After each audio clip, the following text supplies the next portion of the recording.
Welcome aboard Rocket Ship, the platform with the most relevant content for competitive examinations. As part of our answer writing series for general studies papers of civil services main examination, we take up a question that might appear in GS paper 1. So, here goes the question. Novel fuel sources like shale oil and coal bed methane, that is CBM, hold much potential for India. Analyze.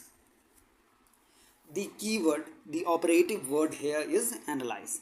But it means that you have to write about the potential of shale oil and coal bed methane, and also briefly touch upon the obstacles in the path of realization of their potential.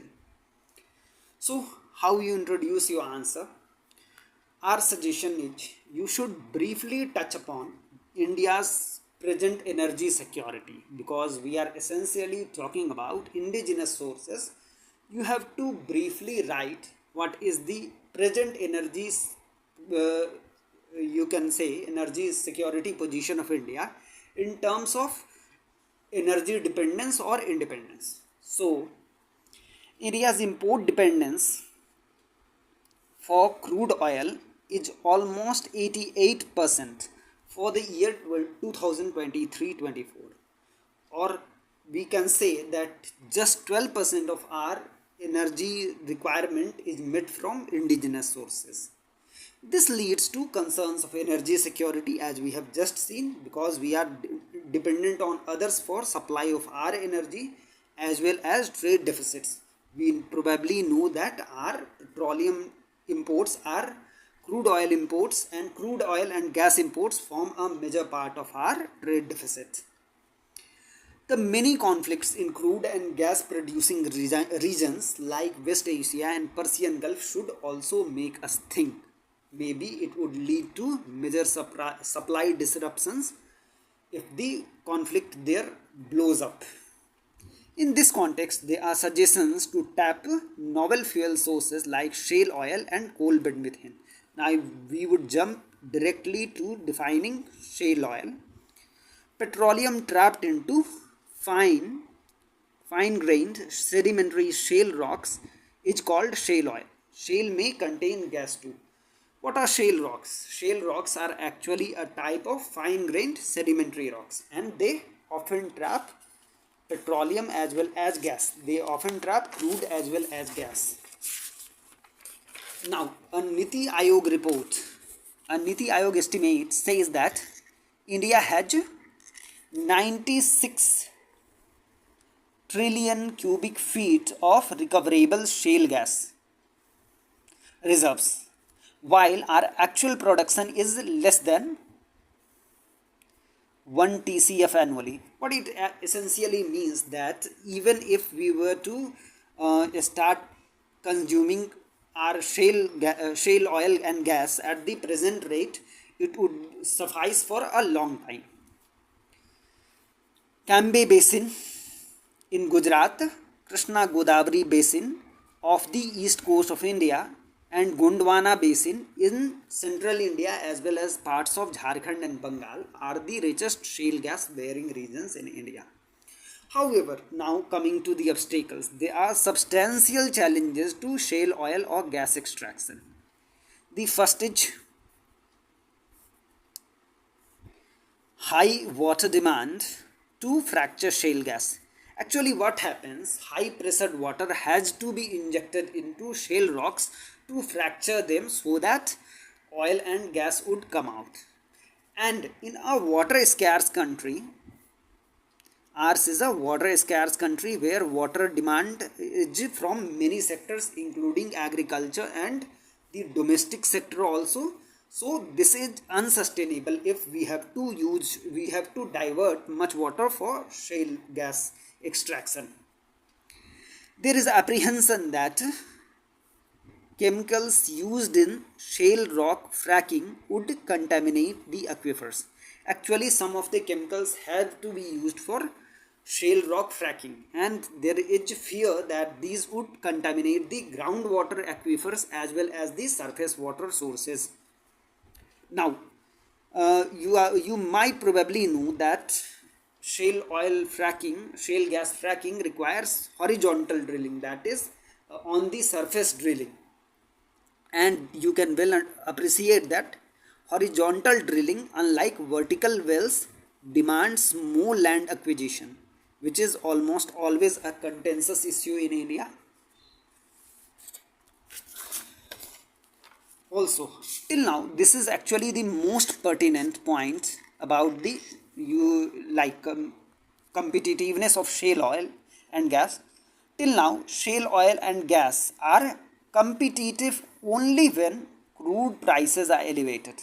The example of US shows that it becomes it becomes uncompetitive when prices moderate. So if the prices go down, as was the case before the Russia Ukraine conflict, the shale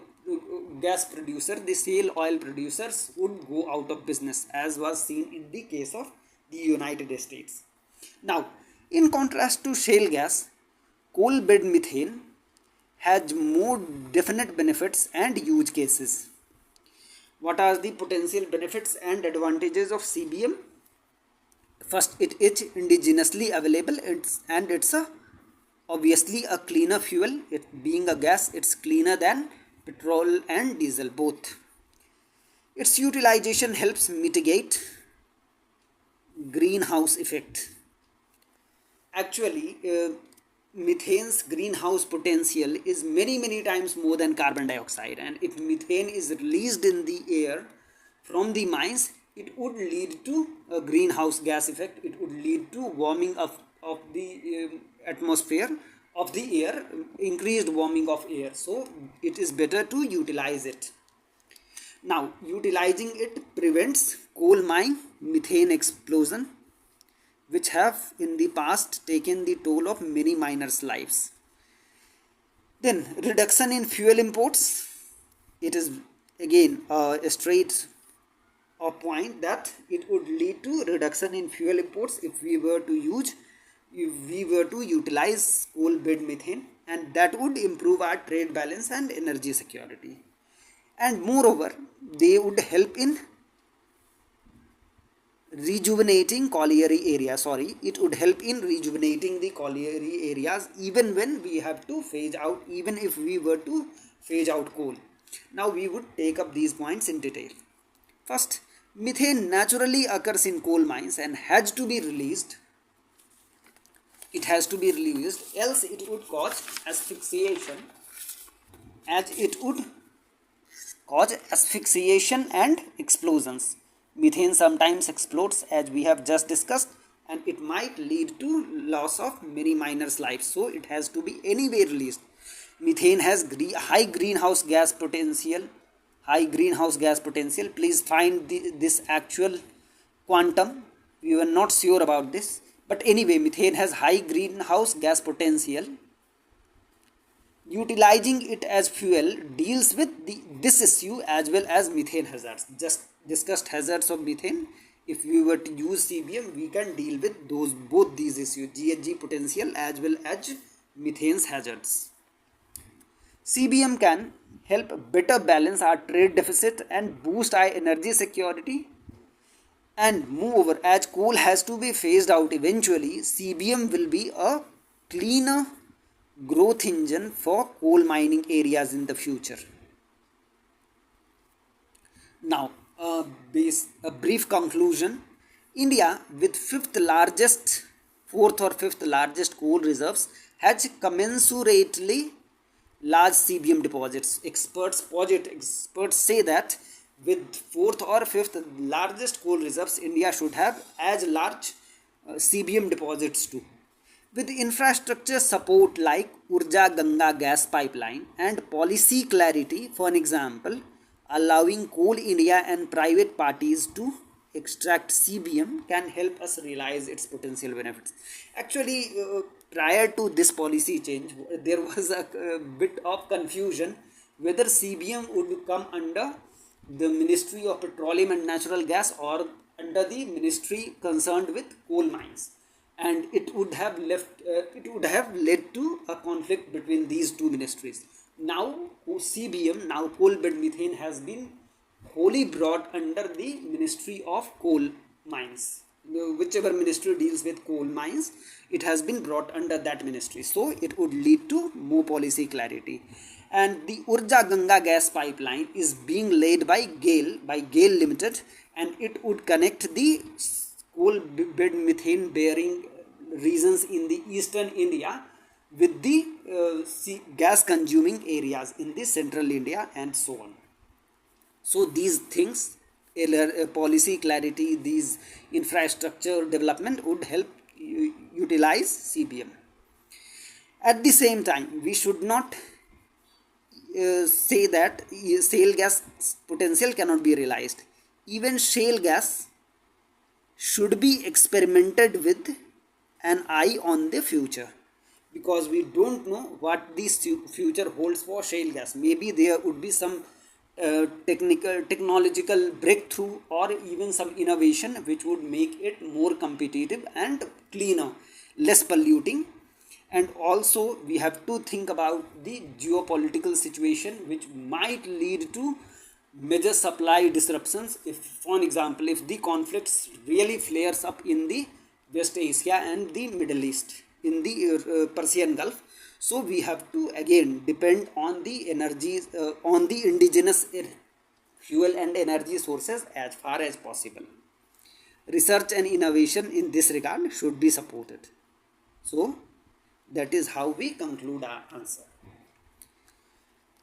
And we meet again for the next lecture in a few days. Till that time, you enjoy your preparation.